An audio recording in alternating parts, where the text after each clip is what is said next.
매번 말씀드리지만 우리가 이 매일 성경이라고 하는 큐티 잡지의 어떤 그 진도를 따라서 6년에 한 번 정도 성경 전체를 이렇게 다 알아가게끔 그렇게 새벽 설교, 그다음에 수요일 설교까지 그렇게 진도를 잡아가려고 해요. 그래서 여러분들이 예수를 수십 년 믿어도 성경이 어디에 있는지도 모르고, 예? 성경 말씀이 뭔지도 모르고 이런 사람들이 태반이거든요. 하나님의 말씀이 힘이 있습니다. 그래서 이 말씀을 여러분들 좀 부지런히 알아가려고 했으면 좋겠다라는 생각이 들고, 성경을 여러분 이렇게 6년에 한 번씩 우리가 본다는 게 우리에게는 어떻게 보면 큰 복인 것을 여러분 좀 아셨으면 좋겠어요. 자, 오늘 그 말씀이 얼마나 이들에게 힘이 됐는지를 확인할 수 있는 것이 오늘 8장의 느헤미야 8장 1절부터 끝절까지 말씀입니다. 자, 느헤미야를 하나님께서 보내셔서 한 일이 뭐예요? 성벽을 재건하는 일이었다 그랬습니다. 무너진 성벽을. 이 성벽 재건을 방해하는 온갖 난관들이 있었어요. 모함을 하기도 하고 별의별 짓을 다 했어요.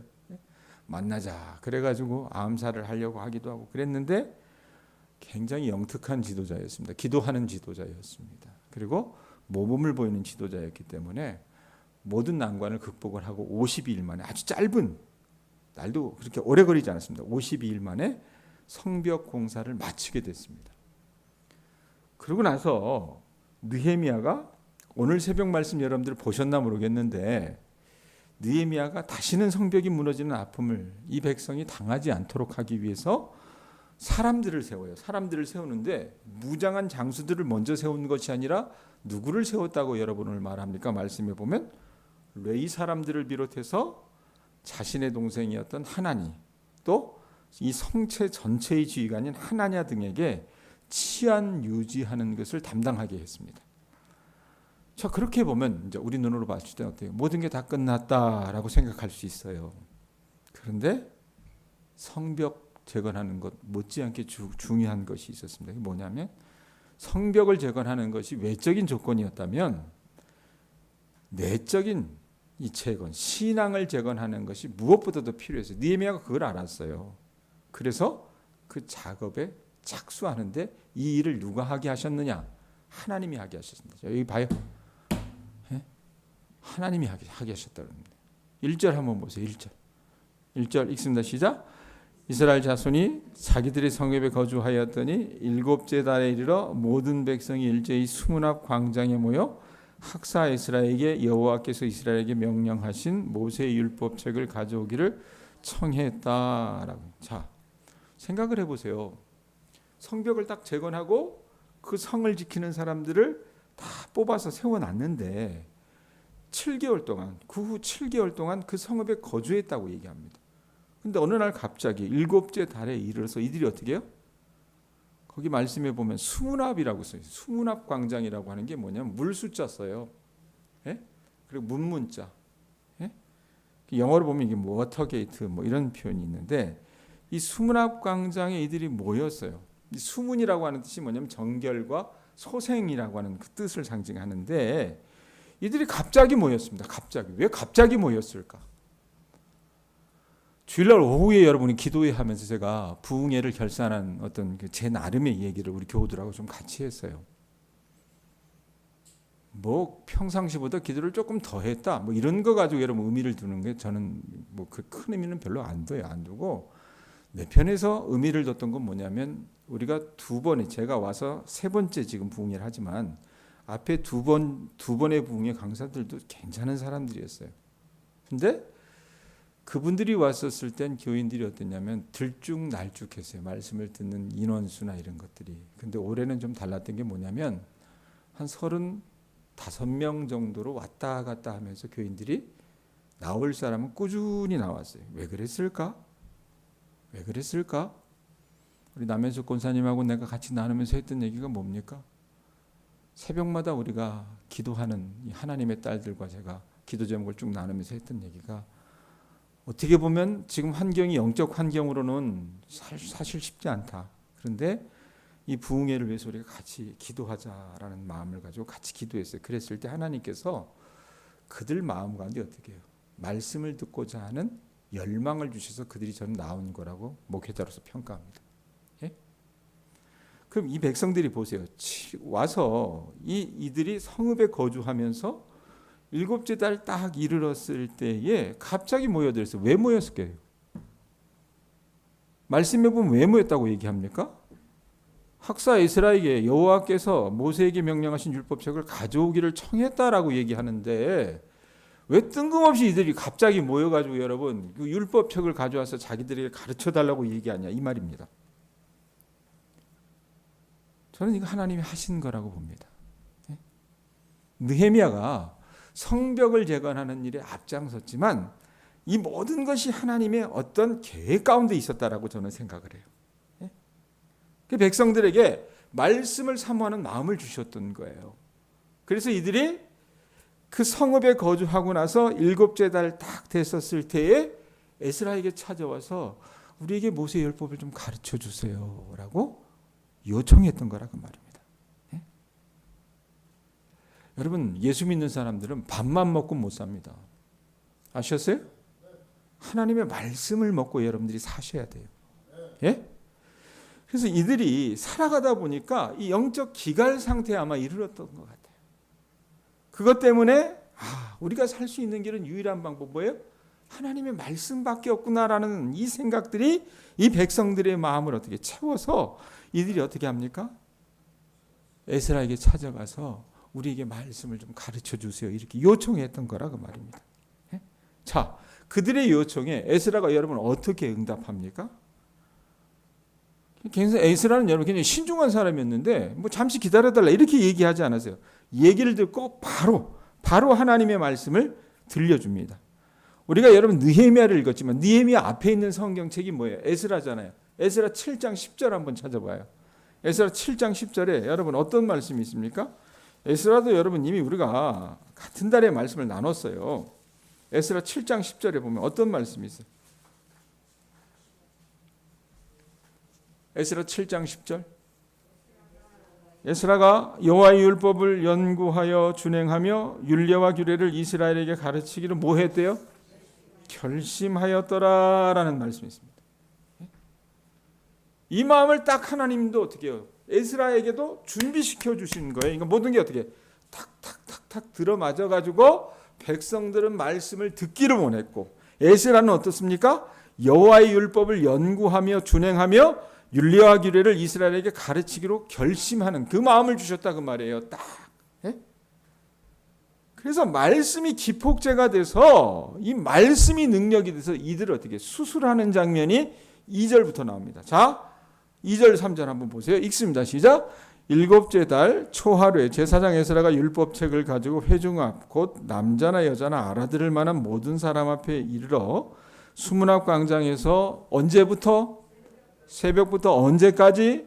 정오까지 남자나 여자나 알아들을 만한 모든 사람 앞에서 읽음에 뭇백성이 그 율법책에 귀를 기울였다라고 얘기합니다. 자, 여러분 지금 7번째 달이라 그랬는데 이 이스라엘의 종교력으로 7째 달은요 신앙과 관련된 절기들이 다 배치되어 있는 중요한 달입니다. 대표적인 게 나팔절이 있고요. 그 다음에 대속죄일이 있고 초막절 이런 것들이 있었어요. 자, 7째 달에 그 초하루 가장 첫째 날이 뭐냐면 한번 따라해 보세요. 나팔절. 이 나팔절이 뭐냐면 이 7째 달이 딱 시작되는 첫날 나팔을 불어요. 나팔을 불어서 절기가 시작되는 것을 알리는데 그날에는 여러분 이들을 백성들이 어떻게 했어야 됐냐면 모세 율법을 따라서 일하는 것을 그치고 하나님의 말씀을 드리면서 예배를 드렸습니다. 이게 여러분 모세 시대부터 하나님께서 준수하기를 원하셨던 이 나팔절의 의미인데 이들이 여러분 어때요? 이거를 까마득히 잊고 있었던 거예요. 그런데 한 1000년 만에 이 일이 지금 다시 진행이 되는 거라고 말입니다. 자, 그 나팔절에 에스라가 율법책을 읽기 시작했는데 언제부터 읽었다 그래요? 3절 다시 봐요. 수문앞 광장에서 언제부터? 새벽부터 읽기 시작했어요. 새벽부터라고 하는 뜻이 뭐냐면 동틀 때부터 이런 뜻이에요. 그러니까 해 뜨는 그 시각부터 하나님의 말씀을 백성들에게 읽어준 거예요. 옛날에는 여러분 지금처럼 성경을 들고 여러분 어떻게 해요? 여러분이나 저나 교독합시다 이렇게 했어요, 안 했어요? 안 했어요. 그땐 종이도 귀했고 인쇄술이 발달하지 못했기 때문에 그런 게 없게 어떻게 합니까? 제사장이 읽어줘요. 읽어주면 그 제사장이 읽은 말씀을 같이 어떻게 듣는 거였습니다. 지금 그 작업을 하고 있다라고 여러분 보시면 될 것 같아요. 네? 자, 새벽부터 읽었는데 정오까지, 새벽이 여러분 한 6시라고 하면 우리가 추렴해 봅시다. 그러면 정오는 몇 시예요? 12시잖아요. 그러니까 6시간 정도를 매일 6시간 동안을 하나님의 말씀을 읽어줬던 겁니다. 더 중요한 건 뭐예요? 거기 보면 정오까지, 새벽부터 정오까지 일해놓고 어떤 사람이 이 말씀을 들었습니까? 남자나 여자나 알아들을 만한 모든 사람 앞에서 읽었다 그럽니다. 예? 남자나 여자나 모든 사람이 알아들을 만한 모든 사람 앞에서 읽었대요. 그러니까 이스라엘 백성들이 그 말씀을 듣기 위해서 말씀을 알아들을 만한 모든 사람들은 모두 아침 일찍 새벽에 모여서 그 말씀 듣기를 소망해서, 여러분 이게 사람의 힘으로 되냐 그 말입니다. 이게 사람의 힘으로 돼요? 그냥 뭐 TV 한 대씩 경품으로 걸어놓고 동네 다니면서 경품 준다고 하니까 오라 그러면 오겠어요? 예? 요즘은 그런 거 걸어도 안 와요. 누가 하신 거예요? 하나님이 하신 거라고 말이에요. 여러분, 이 신앙에도 보면 우리가 여러분들 갖고 계셔야 될 게 뭐냐면 각각이 본인이 자란 어떤 신앙의 환경이 달라요. 우리 교회는 장로교단이 속한 장로교회입니다. 그렇죠? 장로교단은 우리나라 어떤 그 개신교 쪽에서는 유교적인 정서를 갖고 있는, 유교와 가장 닮은 교단입니다. 그래서 장로들의 힘이 세잖아요. 그런데 지난주에 와서 말씀을 전했던 전창희 목사님은 어느 교단이에요? 감리교단이에요. 감리교단은 가장 신흥교단 가운데 하나입니다. 그래서 장로들의 힘이 약해요. 그리고 은사나 이런 쪽에 굉장히 그런 것들을 중요시 여겨요. 기도. 장로교는 여러분 어때요? 말씀을 중요시 여겨요. 근데 이걸 가지고 우리가 생각을 해요. 어떤 게 옳으냐 이렇게 생각하죠. 따라합니다. 신앙에도 색깔이 있다. 예. 여러분 다 옳아요. 그거 믿으시기 바랍니다. 아멘. 그러니까 뭐가 낫니, 뭐가 뭐하니 이렇게 생각할 필요는 없다는 얘기 아셨어요? 천국 가봐야 알아요. 아셨습니까? 예? 천국 가봐야 아는 거예요. 근데 그걸 가지고 나는 뭐하니, 너는 뭐하니 하면서 비교하고 이렇게 깔아뭉개고 이럴 필요가 있어요, 없어요? 없다 그 말입니다. 근데 중요한 건 한국 교회뿐만 아니라 세계 교회사를 봐도 중요한 건 뭐냐면 말씀과 기도가 함께 가야 됩니다. 마치 차량에 두 바퀴와 같아요. 기도만 가고 말씀이 없는 경우는 어떻게 해요? 뱅뱅뱅뱅 돌아요. 열정이 있지만. 그래서 말씀이 어떤 나침판 역할을 해야 된다 그 말입니다. 말씀만 있고 기도하지 않으면 어떻게 해요? 열정이 없어요. 열정이 없어요. 차가운 신앙인들이 된다 그 말입니다. 그러니까 요거를 우리 교인들이 잘 아셔서 여러분들 이 교회에 있으면서 여러분들이 해야 될 게 뭐냐면 다름을 인정하고 그 다름을 어떻게 배려해 주는 우리 교우들 되실 수 있기를 바랍니다. 자, 그런데 이 사람들 어때요? 말씀에 대한 열정을 하나님께서 불러일으키신 거예요. 예? 우리 교우들 여러분 처음에 왔었을 때, 제가 여기 처음에 왔었을 때 하나님께서 얼마나 새벽 예배 가운데 여러분 큰 은혜를 주셨습니까? 예? 교인들이 여러분 한 50명도 채 되지 않는 교인들 가운데 새벽에 나온 사람들이 한 15명 이상이 됐었어요. 그건 누가 한 것이냐? 하나님이 하신 거라고 저는 생각을 해요. 여러분들이 여러분의 삶을 회복할 수 있는 여러분 어떻게 보면 도화선이 어디에 있어야 되냐면 말씀에서 있어야 되는 줄로 아실 수 있기를 바랍니다. 그러니까 말씀에 대한 열정을 회복해 주셨으면 좋겠어요. 믿음 생활에 대한 열정이 있는데 하나님 말씀에 대한 여러분 열정이 없는 사람 저는 별로 본 일이 없습니다. 반대로 말씀에 대해서 깊은 열정을 갖고 있지 않고서 바른 믿음 생활을 하는 사람도 저는 거의 못 봤다 그 말입니다. 그러니까 말씀과 이 신앙생활은 어떻게 해요? 뗄래야 뗄 수 없는 관계라고 말합니다. 지금 하나님께서 그 부흥을, 말씀의 부흥을 이 이스라엘 백성들 가운데 불러일으키신 거라 그 말이에요. 그래서 세상에 여러분 생각을 해봐요. 내가 조남순 군사님을 앞에 놓고 새벽 6시부터 점심 먹을 때까지 성경을 읽어준다고 생각을 하면 그 듣겠어요? 미안한 얘기지만 좀이 쑤셔가지고 아마 몸을 비틀 겁니다. 우리 교인들이라면 안 그래요? 근데 이 사람들이 여러분 어떻습니까 지금?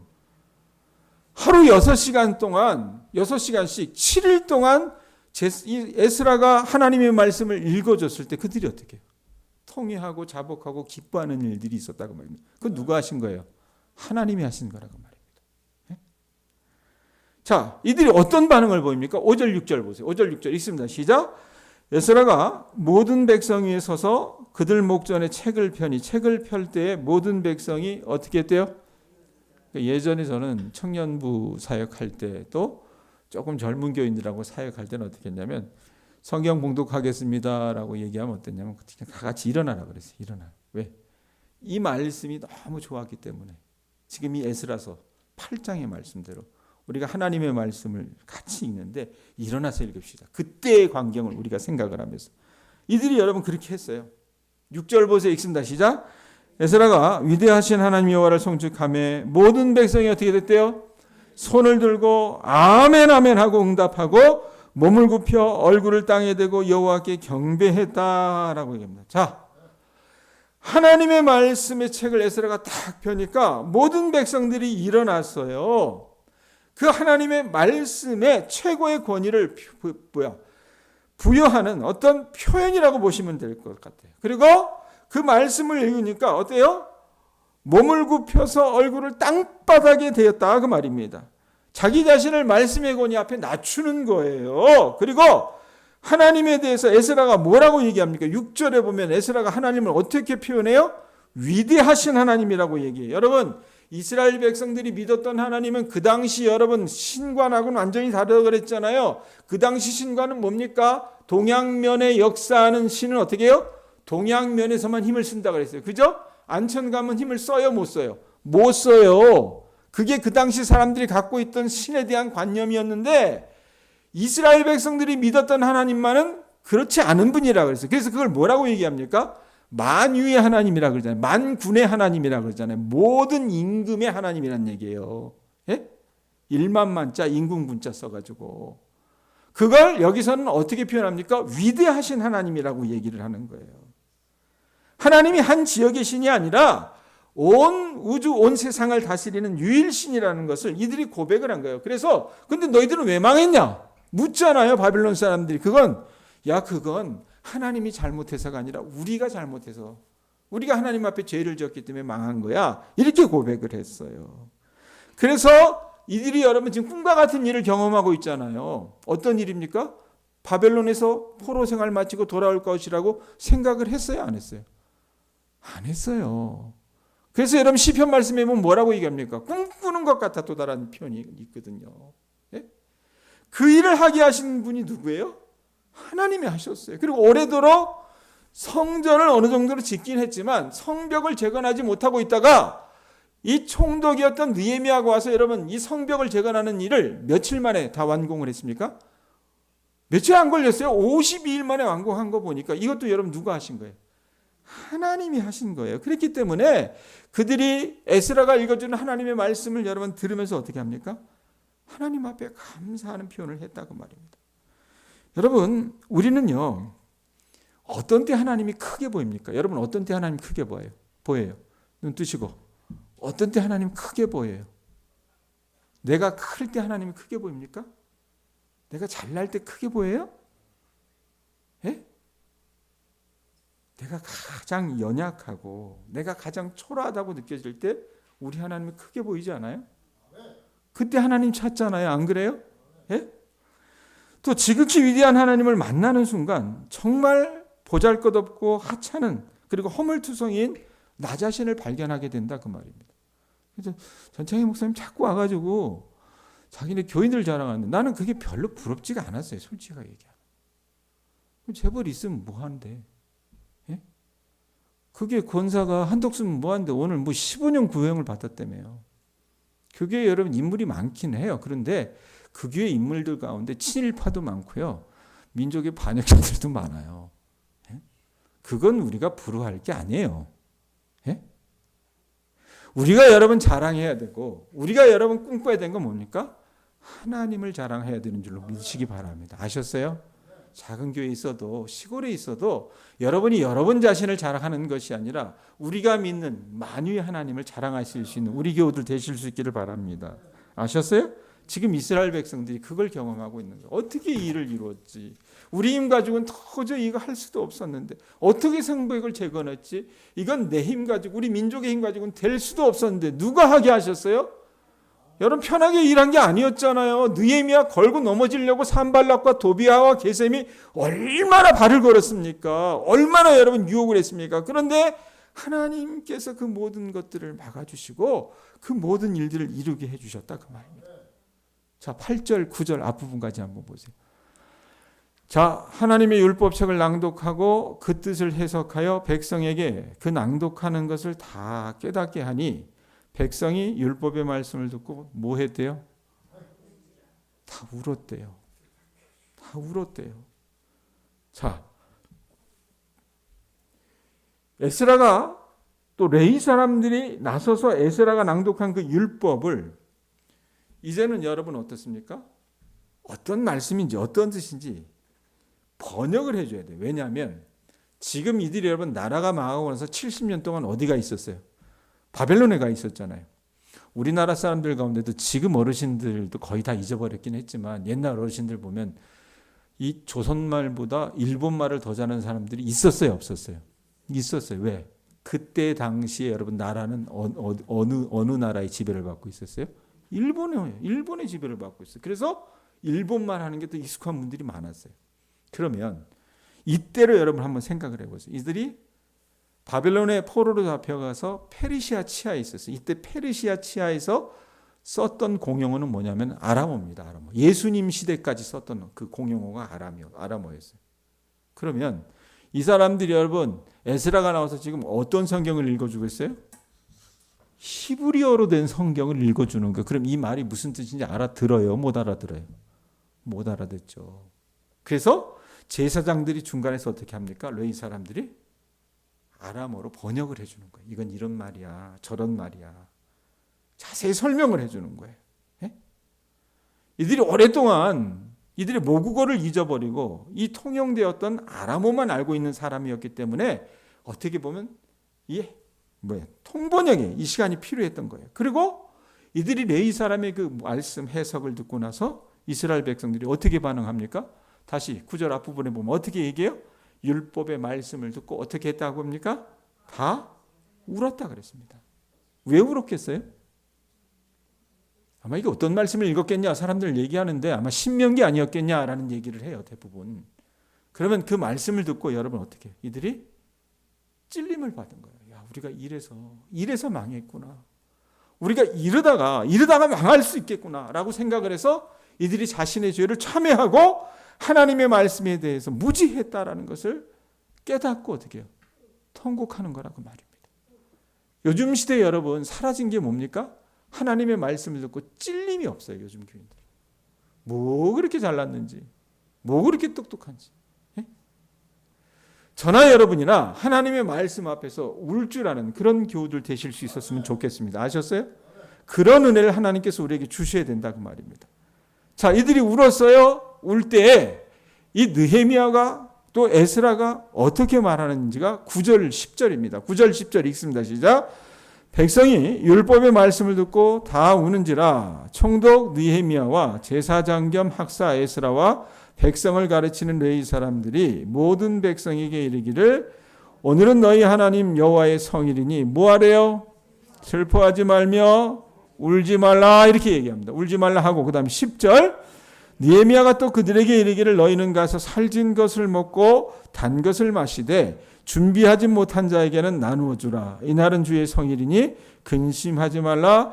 여호와로 인하여 기뻐하는 것이 너희의 힘이니라 하고. 자, 어떤 말씀에 여러분 밑줄을 좀 그셨으면 좋겠느냐면 자, 10절 뒷부분에 보면 뭐라고 얘기합니까? 여호와로 인하여 기뻐하는 것이 뭐가 된다 그래요? 여호와로 인하여 기뻐하는 것이 우리의 힘이 됩니다. 믿으시기 바랍니다. 여러분, 우리가 하나님 앞에서 통해 자복해야 합니다. 그래서 매일 눈물에 젖어 있는 것이 필요해요. 그런데 항상 여러분 어떻게 해요? 질질 짜면 또 안 돼요. 우리가 주님 앞에서 여러분 통회하고 자복하면 하나님께서 뭘 주십니까? 기쁨을 주십니다. 믿으시기 바랍니다. 이 죄사함의 여러분 축복이라고 그러잖아요. 예? 죄 용서의 축복이라고 그러잖아요. 그래서 근본적으로 신앙생활은 뭡니까? 구주 되신 예수님을 만나 교제하는 것이기 때문에 예수님 앞에서 여러분 우리 죄를 자백하고 주님의 용서를 받으면 어떻게 해요?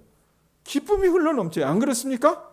그 신앙을 갖게 됐다는 것은 하나님과 원수였던 존재가 하나님의 자녀가 되는 것이고 영원히 멸망받을 수밖에 없는 존재가 영원한 생명을 얻는 것과 동일한 말입니다. 그래서 십자가 구속의 은총을 묵상하다가 여러분 우리가 어떻게 해요? 웬 말인가 나리하여 하면서 주 돌아가셨나 하면서 그런 통회와 자복으로 울게 되기도 하지만 감격해서 기쁨 가운데 머물게 된다 그 말입니다. 지금 그걸 말씀 가운데 보여주고 있는 거예요. 그런데 제가 아까 밑줄구라고 얘기했던 것처럼 느헤미야가 10절 뒷부분에 보면 뭐라고 얘기합니까? 여호와로 인하여 기뻐하는 것이 너의 힘이 된다고 얘기했습니다. 여러분 여호와를 기뻐하는 것이 우리 힘이 됩니다. 따라합니다. 여호와를 기뻐하는 것이 우리 힘이 된다. 우리는 여러분 어때요? 우리를 기뻐하는 게 우리 힘이 된다고 생각하죠? 여러분 그리스도인들의 모든 여러분 힘의 원천이 어디에서 나와야 돼요? 하나님을 기뻐하는 것에서 우리의 힘이 되는 줄로 믿으시기 바랍니다. 그저 단순히 기뻐하는 것이 아니라 하나님을 기뻐하는 게 여러분 어떻게 해요? 참된 신앙생활이라 그 말입니다. 세상적인 것이 많은 것을 기뻐하는 것이 아니에요. 내 손 안에 돈이 많이 들어온 것 그걸 기뻐하는 것이 아니에요. 주님께서 주신 것 그것만을 기뻐하는 것이 아닙니다. 우리가 여러분 하나님을 기뻐하는 것이 우리의 힘이 되어야 하는 줄로 믿으시기 바랍니다. 여러분 여기서 힘이라고 하는 것은 피난처 또 방파제 요새 이런 뜻을 갖고 있거든요. 그러니까 우리를 여러분 궁극적으로 보호해 주실 수 있는 분은 누구밖에 없다는 거예요? 하나님밖에 없다는 거예요. 동양에 사시면서 때로 하나님께서 우리가 살아가야 되는데 공급의 줄을 끊어버리실 때가 있어요. 누구한테 얘기도 못하죠.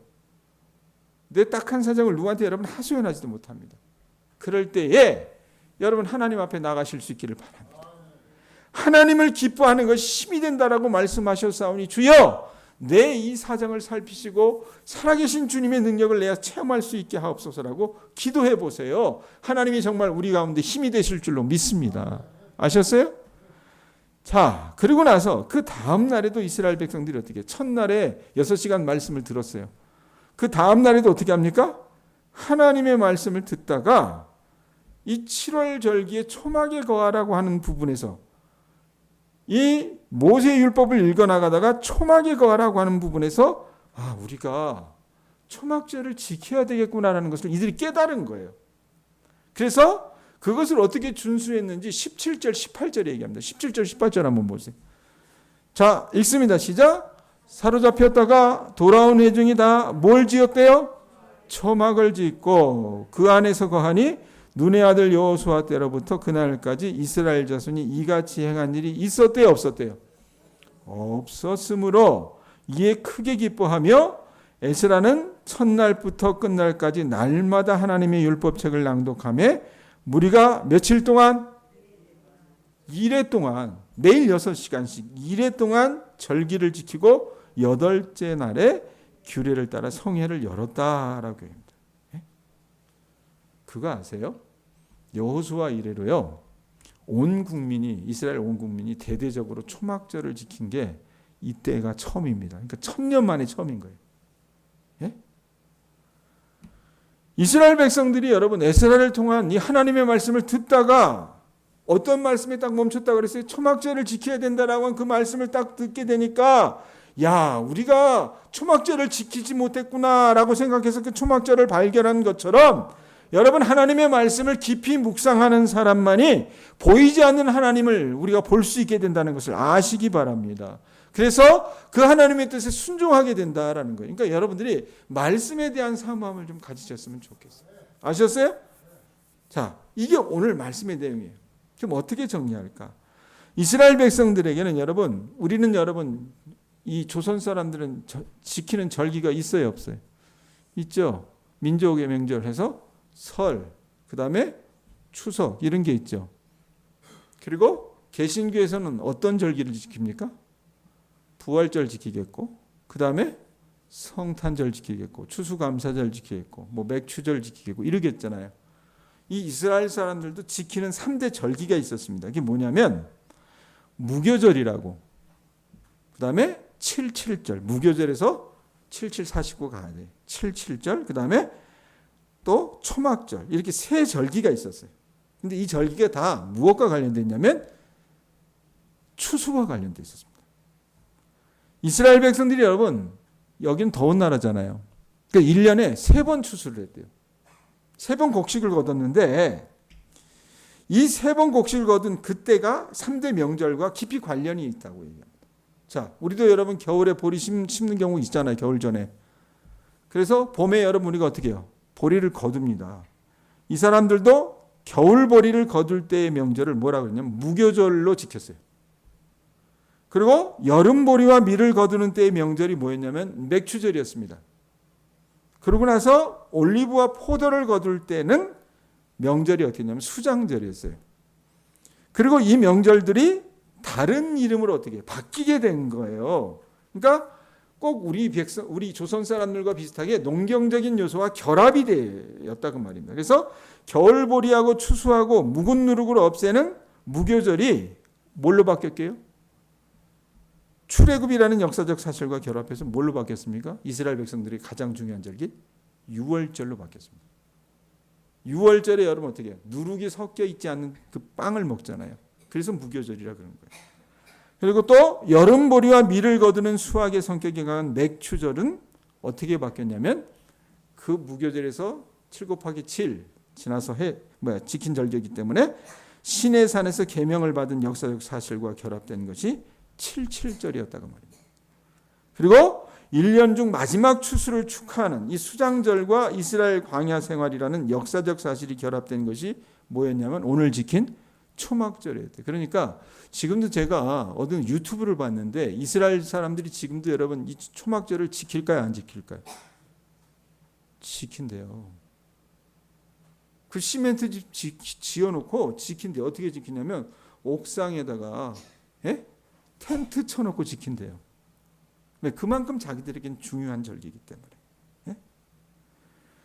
초막절이 마지막 절기이기 때문에 여러분 인생에서도 마지막 추수 때가 있다는 것을 각인하게 되면서 영원한 하나님의 나라를 사모해야 된다는 것을 이들이 어떻게 그 절기를 지키면서 깨닫곤 했다고 그럽니다. 자, 여러분 정리하면 이스라엘 백성들이 그들의 신앙생활을 새롭게 할 수 있었던 것 그동안 멀리했던 하나님의 말씀을 들었기 때문에 가능한 줄로 믿으시기 바랍니다. 아셨어요?